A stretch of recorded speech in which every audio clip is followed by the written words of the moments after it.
Hey gamers, welcome back. Rick here with Game Trade Media, live from PAX Unplugged in the exhibit hall where all of the vendors are setting up, selling all their games and having a good time. The crowd is lively, as you can see right there, having a great time. I've got James from Cheapass Games. Hello. Here with us today. I'm ready. Are you ready, James?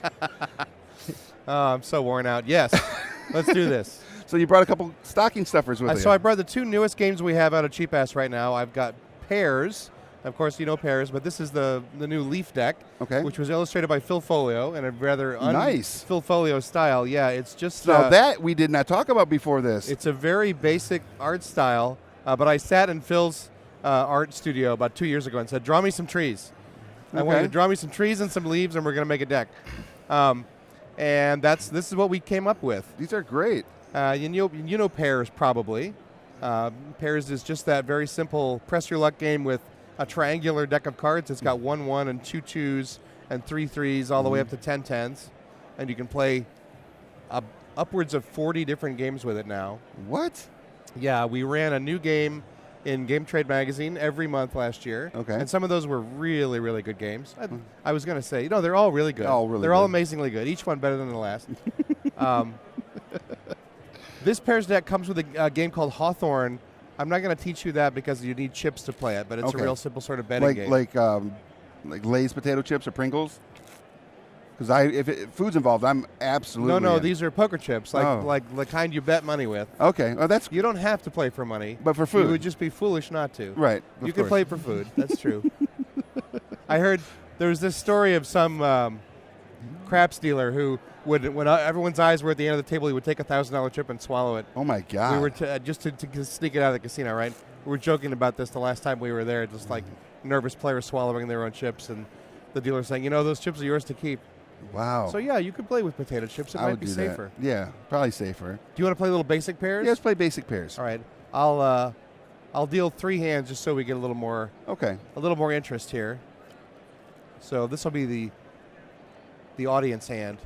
Everybody starts with a card. No, that's one card here. One card here. Oh yeah. One card for each of us. The low card goes first.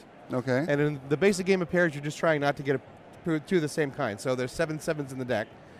You can either take a hit or you can fold. If you take a hit, you're just trying not to get a pair. Right. You want to take a hit? I haven't told you what folding means yet. All right, so there are lots of 10s. Lots of 10s. I'll take a hit. You're safe. All right. And I'll take a hit too. So if you want to fold instead, you can take the lowest card in play. So let's say I gave you a pair. All right. If you got a pair of 7s, you would get 7 points, and points are bad, and that would clear the round. But if you said I'm afraid of getting a 7, I'll fold. I can take the lowest card instead. And then just get 2 points, and that also ends the round. Okay. So that's what folding is. When you're afraid that taking a hit might kill you, you fold instead. So let's see. Low card is the 3, gets another 3, immediately gets a pair. That's all he could do. He's got 5 points. We're winning. Right. This game has only one loser. It obviously is the audience. No offense, audience. Yeah, but sorry.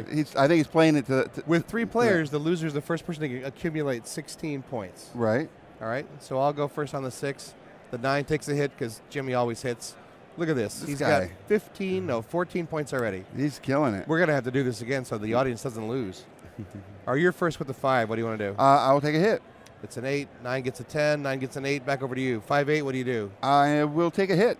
Are you sure? Oh, you got a pair of 5s. I will have to do the fold and All take right. it. You're on the board with 5.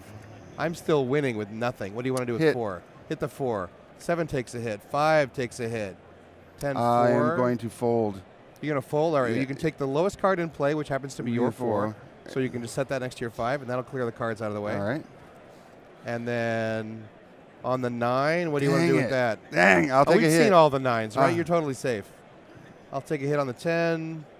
Audience takes a hit on their 10. And accumulates far more than 16 points. And it's just a nice, simple drinking game. Yeah, it's There's fun. Lots of variants. It's fast. One variant that people like quite a lot is continuous pairs, which is very much like what we just did, except that when you fold or when you bust, it's only your cards that go away. Everyone else's stays in play. So if I have a big stack in front of me, I can't hope that someone else will take that away from me. I have to wait and deal with it myself. Okay. Yeah. Nice. That's, again, it's a very, very ease of entry into a game. And we just made this sort of super weird, simple art deck this time around with just these illustrations of trees on it. Now, you mentioned the artist before. He's known for Girl Genius. Phil Folio, Phil absolutely, Folio, yes. yeah. And other comic books that are very steampunk related. Right. So that's kind of cool that he... This is outside of his usual style window, but that's very cool. I like it quite a bit. So that right there is available at your local game store. If they don't currently have it, you can probably pick it up or ask them to go to their distributor and have it sent to them. Alliance. And there's something like 20 different art decks for pairs now, so you can always pick the art that you like for this game, and all the games play with all the different decks. I'm thinking this one because Phil did the work. You're gonna want this. Absolutely. Yeah. That's cool. What else you got? Well, I also brought Button Men Originals. All right. I think we played Button Men on this show recently. Gen Con. Yeah, Gen Con, right? It was the new Fight City pack, the starter pack. Button Men Originals is just a pack of cards. Okay. This is the way I have wanted to do this game for a long time. Button Men used to be buttons. Right. And they were like $4.50 for a pair. This has got 54 characters in it for $10. Wow. There's no more effective way to buy this game than to buy them just as trading cards like this. Did you get Elmore to do some art in this? Yeah, so Button Men Originals it's a re-release of, I think 7 or 8 original sets from the very first Button Men and through most of the Button characters that we did. There's a set of Brom art in there. I see Brom in here. There's I see Easley. Larry Elmore in Elmore. there. 2 sets by Brian Snowdy. Is it Easley? There's Brom again? No, there's who some is Elmore. That's Elmore. That's Larry Elmore, yeah. And that's Elmore. There's also a couple characters from Fight City. That's Elmore also, yep.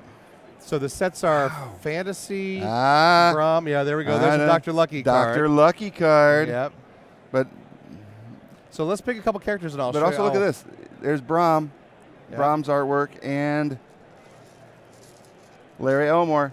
That's so cool. All right. I brought my bag of dice. Let's take a couple of characters here. I'll pick a couple characters we can play with just the basic rules. I'm looking for Stark. Do you have Stark over there? Oh, you can play with Misha. Yeah, play with Misha. That'll work.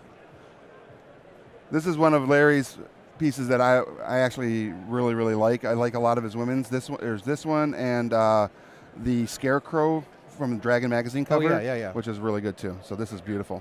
So your character's got a nice little biography on the back. It's got basic rules. If you need them, a little reminder of what your card does. All the rules for all the characters are in the pack as well. But for your dice, you want to pick.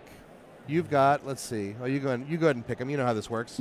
A 10, a 12, and you've got option dice. So that 4 or 12 can be one of those two sides, and that's the same thing there. Okay. And then I'll do the same thing. 10, 2 12s, 4, and a 6. All right, then I've got an X, which I can make any size I want.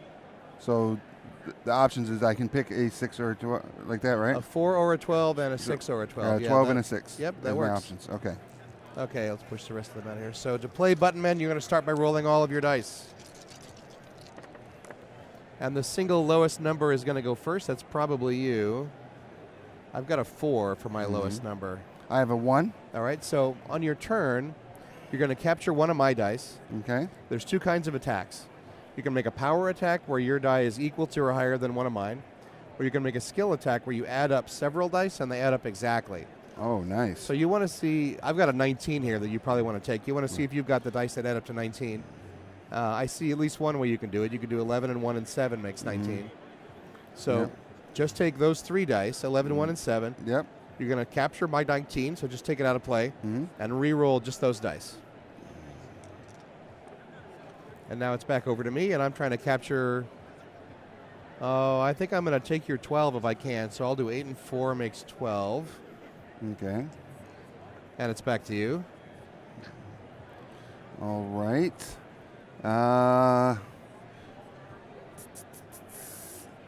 You have a 6 on the D10 on over there. I'm going to 6 take 6. Yeah, that works. So I'm only re-rolling this. That's right.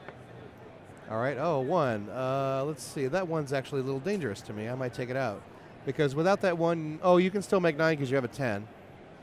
What's my best move here? I'm actually going to do 2 takes 1. It's a nice big die, and it doesn't compromise my big numbers. So Now I got that 8-sider a little bigger. All right. So I'm going to use my 6 to take your 8-sider, your 6. Okay, 6 takes 6. That's an 8. Okay, wow. I've got a 5 and a 9. You've got 4, 8 and a 10. I'm going to use my 9 to take your 8. And I've got a 10. I'll use my 10 to take your 10. All right, good. Yeah. Oh, it's still a 10. What is up with that? All right, a 5 takes a 4. Come on. Ah! No, that's good. That's what you I will want. take it. Yeah, you'll take it. 10 takes 10. And so now your score is the size of the dice you took plus half of the size of the dice you kept. So you've got 20, 24 more, 34 more, 54, 62, and 5 is 67. I've got a lot less than that. So you win the round. Nice. And having lost the round, I can change my X. I made a 12. I might take it down to a 4, so maybe this time I can go first. Nice. And we would play another round. Cool. That's Button Men. Very cool. Inside this are expansions with poison dice, shadow dice, a few other special dice, the option dice like you have there in the fantasy set. Mm-hmm. It's a great, collection of expansions. Obviously, it's everything we did for the first couple years in Button Men. And the artwork is amazing. Oh yeah, it's good stuff. God, it's so cool. James, thank you so much for showing us all this great stuff. Absolutely, yeah. Now, if anybody out there watching wants to go and check out all the cool stuff that you guys have made over all these many a year. Cheapass.com. Okay. And that is, in fact, my very next project. I'm putting together a book called Cheapass Games in Black and White, where we will reveal the rules and the covers and some sample cards and some backstory and some history for all the games I made basically in the first 10 years of Cheapass. Awesome. The black and white games, all in one compendium for people who might have needed an extra rule book, that there are a couple of games to check off the list. Very cool. Yeah. Yeah, and when do you think you're going to put that out? Next year? I have been so busy this fall. I meant to put the book together this fall, and I haven't done it yet. But I think we're still planning to kickstart it in the spring. Okay. Yeah. Very cool. Well, make sure you guys are following Cheapass Games so you don't miss any of that. And when they announce it and launch the book, you can jump on board and help back it and get it out there to the world and support Cheapass Games and Cheapass James. That's me. I can't get away from it. So on that note, this has been Game Trade Media at PAX Unplugged. We'll see you all tomorrow, because this is the last one for the day. Have a wonderful evening. Go to your friendly local game store. Support them tonight and tomorrow. And we'll see you at the game store.